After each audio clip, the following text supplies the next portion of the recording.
Assalamualaikum warahmatullahi wabarakatuh. Perkenalkan, nama saya Dinovit Gustian Fasya, NIM 20510500318. Di sini saya akan menyampaikan materi mengenai lingkungan makro utama lainnya. Dalam lingkungan pemasaran makro, kita dapat mengamati baik dari segi sosial, ekonomi, teknologi, kebudayaan, serta politik. Karena sebagai pelaku pasar dalam pemasaran, kita harus mengikuti perkembangan yang ada. Nah, adapun beberapa hal yang menjadi tinjauan dalam lingkungan makro utama lainnya, diantaranya yaitu yang pertama, lingkungan ekonomi. Pada lingkungan ekonomi ini, daya beli konsumen tergantung pada penghasilan, harga, tabungan, utang, dan ketersediaan kredit. Pada lingkungan ekonomi juga terdapat distribusi pendapatan yang di dalamnya terdapat 4 jenis struktur industri. Yang pertama yaitu perekonomian subsistensi. Pada perekonomian subsistensi ini hanya mempunyai sedikit peluang bagi pemasar, seperti Papua Nugini. Yang kedua yaitu perekonomian pengekspor barang mentah. Pada perekonomian pengekspor barang mentah mempunyai pasar yang lebih baik dalam hal perlengkapan, pasokan, peralatan, dan juga barang mewah untuk kalangan atas, seperti Republik Demokrasi Kongo yang pengekspor tembaga dan juga Arab Saudi pengekspor minyak. Yang ketiga yaitu perekonomian industri baru.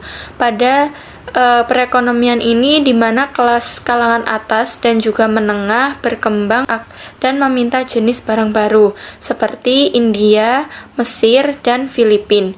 Yang keempat yaitu perekonomian industri. Pada perekonomian negara-negara di Eropa Barat ini merupakan pasar yang kaya akan semua jenis barang. Yang kedua yaitu lingkungan sosial budaya. Dalam lingkungan sosial budaya kita mengenal bahwa setiap orang hidup dengan berdampingan, dalam artian bersosialisasi. Terdapat beberapa kelompok membentuk keyakinan dan norma. Dalam hal ini, setiap orang memiliki sudut pandang mengenai dirinya sendiri, orang lain, organisasi, dan juga lingkungan sekitar. Maka pemasar yang berhasil melihat peluang bisnis pada lingkungan sosial budaya juga harus menempatkan dirinya pada era saat ini. Yang ketiga yaitu lingkungan alam. Ada beberapa kekhawatiran masyarakat mengenai lingkungan yang diakibatkan oleh pemasar. Contoh faktor kekhawatirannya adalah yang pertama yaitu dampak dari gas rumah kaca. Yang kedua yaitu penipisan lapisan ozon diakibatkan oleh zat kimia dan pemanasan global. Yang ketiga yaitu semakin langkanya air bersih. Oleh karena itu kita harus memikirkan sebuah solusi agar lingkungan alam tetap terjaga. Bahkan saat ini banyak perusahaan-perusahaan yang memikirkan pembuangan limbahnya agar tidak merusak lingkungan, dan juga banyak pemasar yang menerapkan program pelestarian lingkungan dan jauh.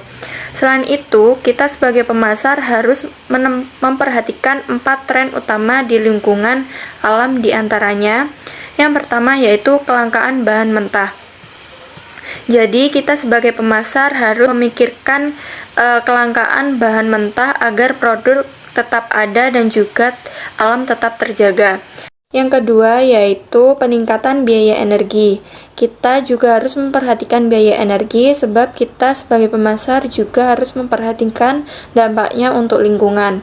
Yang ketiga yaitu peningkatan tingkat polusi. Hal ini juga menjadi sebuah tantangan bagi pemasar karena kita juga harus memperhatikan asap-asap pabrik yang sedang beroperasi dan bagaimana cara untuk mengurangi tingkat polusi tersebut. Yang keempat yaitu peran pemerintah. Dalam hal ini peraturan pemerintah juga berpengaruh, apalagi pemerintah saat ini tegas dalam peraturan pelestarian lingkungan. Untuk tinjauan yang keempat yaitu lingkungan teknologi.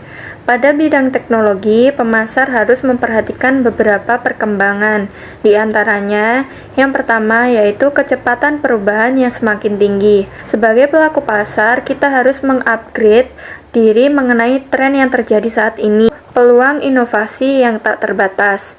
Adanya perkembangan teknologi yang semakin tinggi, produk-produk baru mulai bermunculan. Banyak ide dari pemasar yang ingin mengenalkan produk barunya dan dapat diterima oleh konsumen. Yang ketiga yaitu anggaran R&D yang bervariasi. Perkembangan teknologi juga berdampak pada anggaran R&D. Contohnya, pada negara maju seperti Amerika Serikat, porsi pengeluaran R&D pada negara tersebut semakin besar dialokasikan pada perkembangan R&D ketimbang untuk riset. Yang keempat yaitu semakin banyaknya perubahan peraturan pemerintah mengenai perkembangan teknologi. Contohnya, pada produk kecantikan. Produk-produk kecantikan yang akan diedarkan di Indonesia harus memenuhi syarat izin edar dari BPOM. Hal ini upaya dari pemerintah dengan dampak perkembangan teknologi, maka keselamatan dan kesehatan juga meningkat. Untuk tinjauan yang terakhir yaitu lingkungan politik hukum. Lingkungan politik juga merupakan hal yang terpenting, khususnya untuk perusahaan-perusahaan internasional. Kenapa? Karena jika suatu sistem bisnis pada pemerintahan sudah baik, maka akan menjadi sebuah daya tarik bagi pembisnis, sebab tidak ada pembisnis yang ingin membangun bisnisnya dengan negara lain kecuali hubungan dagang di negara tersebut dikelola dengan baik. Baik, terima kasih. Itu tadi yang dapat saya sampaikan mengenai lingkungan makro utama lainnya. Sekian dari saya. Wassalamualaikum warahmatullahi wabarakatuh.